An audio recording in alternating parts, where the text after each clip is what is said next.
अस्सलाम वालेकुम दोस्तों इस किस्त में आप देखेंगे कि घोड़ों को आराम करने के लिए काफिले को रोक कर घोड़े बांध दिए जाते हैं और अर्तुगल और हलीमा एक चश्मे के पास बैठे हुए होते हैं और आपस में प्यार और मोहब्बत की बातें कर रहे होते हैं। अर्तुगल हलीमा से कहता है, मुझे तुम जैसी वफादार, खूबसूरत और प्यार करने वाली बीवी अल्लाह पाक की तरफ से मुझ पर एक खास अनायत है। तुम एक बहादुर जंगजू की बहादुर बीवी हो, अल्लाह ताला हमारी हिफाजत करे। इतने में हलीमा अर्तुगल से कहती है कि अच्छा आप इस तरह करें, शिकार करके लाएं और उतनी देर में आग जलाती हूँ। इतने में हलीमा सुल्तान लकड़ियां इकट्ठा करना शुरू कर देती है और आग जलाकर हाथ तापने लगती है। अर्तुगल खाने के लिए शिकार करने जाता है कि दुश्मन सिपाही घात लगाए मौका पाकर हलीमा सुल्तान पर हमला कर देते हैं, जिस पर हलीमा भी बहादुरी का मुजाहरा करते हुए उन पर जवाबी वार करती है और 2 से 4 सिपाहियों को जहन्नम वासल कर देती है और साथ ही अर्तुगल को भी आवाजें देना शुरू कर देती है।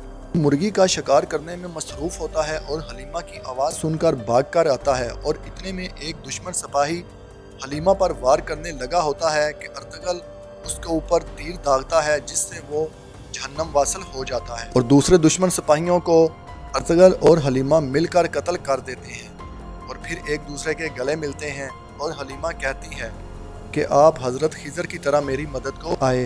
दूसरी तरफ कबीले के लोग अपने कामों में मसरूफ होते हैं। इतने में बामसी आ जाता है और तुर्गत से कहता है कि ये जगह हमारे चावदार कबीले के लिए बिल्कुल भी मुनासिब नहीं है, आप पहाड़ की दूसरी तरफ लगा लें तो ज्यादा बेहतर है और महफूज जगह भी है। बामसी की बात तुर्गत नहीं मानता और कहता है कि मैं सब कुछ देख लिया है मैंने। चावदार कबीले के दूसरे सरदार भी बोलते हैं और बामसी से कहते हैं कि ये जगह इसलिए मौजू है कि यहाँ पानी के चश्मे नजदीक हैं, हमारे मवेशी भी भूखे नहीं मरेंगे कि आज के बाद मेरी किसी बात में तुम नुक्ताचीनी नहीं निकालोगे, भाईचारा अपनी तरफ और मेरे फैसले अपनी तरफ, मैं कबीले का सरदार हूँ। जिस पर बामसी गुस्से से कहता है कि हजूर आपका जो हुक्म, और चला जाता है। जबकि हलीमा खातून ये सब देख रही होती है और तुर्गत के पास आकर कहती है कि मैं तुमसे मिलना चाहती थी।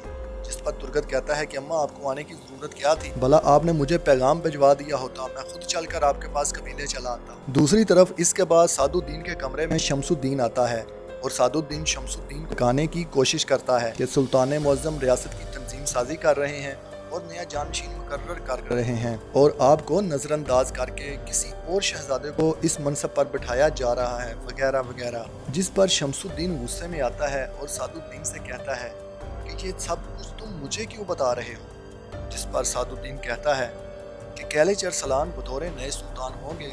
सादुद्दीन एक डिबिया शमसुद्दीन को देता है और कहता है कि ये महापरी तक पहुंचा दो, मेरी बात पर यकीन करो, यही सच है। इतने में शमसुद्दीन गुस्से में डिबिया लेकर चला जाता है। उसके बाद हलीमा खातून बामसी को अपने खेमे में बुलाती है कि आओ बेटा यहाँ बैठो। बेटा तुम्हारे और तुर्गत के दरमियान क्या मसला चल रहा है, आज जो कुछ हुआ मैंने अपनी आंखों से देखा।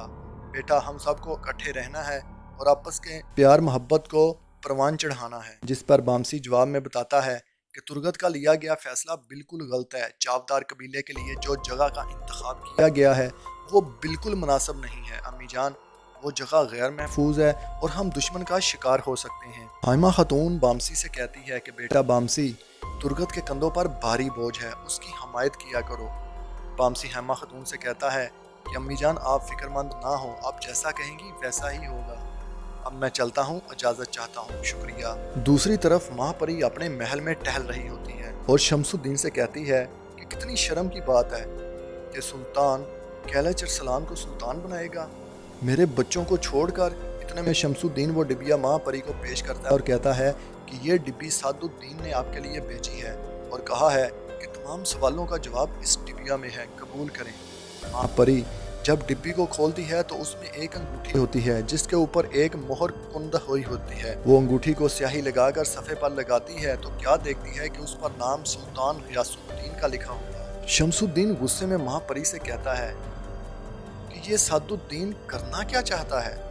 सुल्तान के जिंदा होते हुए शहजादा गियासुद्दीन के नाम की मोहर इसने कैसे कुंदा कर ली, हमारी सल्तनत की मोहर बनाने की जुर्रत कैसे हुई इसको, वो बताना क्या चाहता है। जिस पर महापरी कहती है कि वो बताना चाहता है कि तुम्हारे बेटे के सुल्तान बनते ही मैं तुम्हारे साथ खड़ा हूँगा। शमसुद्दीन महापरी से कहता है कि मीर सादुद्दीन काबिल एतबार इंसान नहीं है।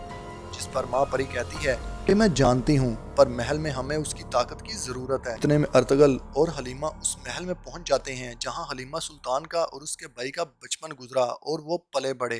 हलीमा रो रही होती है और अर्तुगरुल उसके आंसू पूंछ रहा होता है और हलीमा कहती है कि मेरा महल हमारा खेमा है जहाँ आपका दिल है अर्तुगरुल। इस महल ने मेरे सब प्यारों को मुझसे छीना, मेरे बाबा को, मेरे भाई को।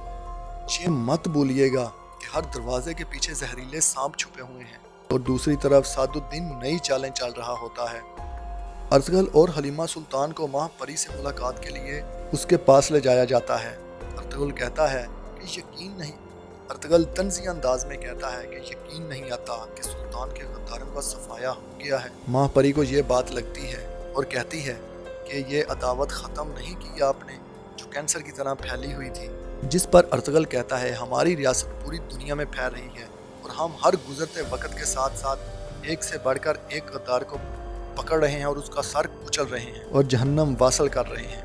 माह परी शमसुद्दीन से कहती है कि अमीर सादुद्दीन की बातें सच और सही हैं। अर्तुगरुल बहुत ख़तरनाक साबित होगा। सुल्तान के साथ इसकी वफादारी हमारे लिए परेशान कुन है। इसके हर उठाए हुए कदम की खबर रखो और मुझ तक पहुँचाओ। दोस्तों, आपको हमारी वीडियो पसंद आई हो हमारे चैनल को सब्सक्राइब करें, साथ बने बेल के आइकन को ज़रूर प्रेस कर दें ताकि हमारी हर आने वाली वीडियो आप तक पहुंच सके।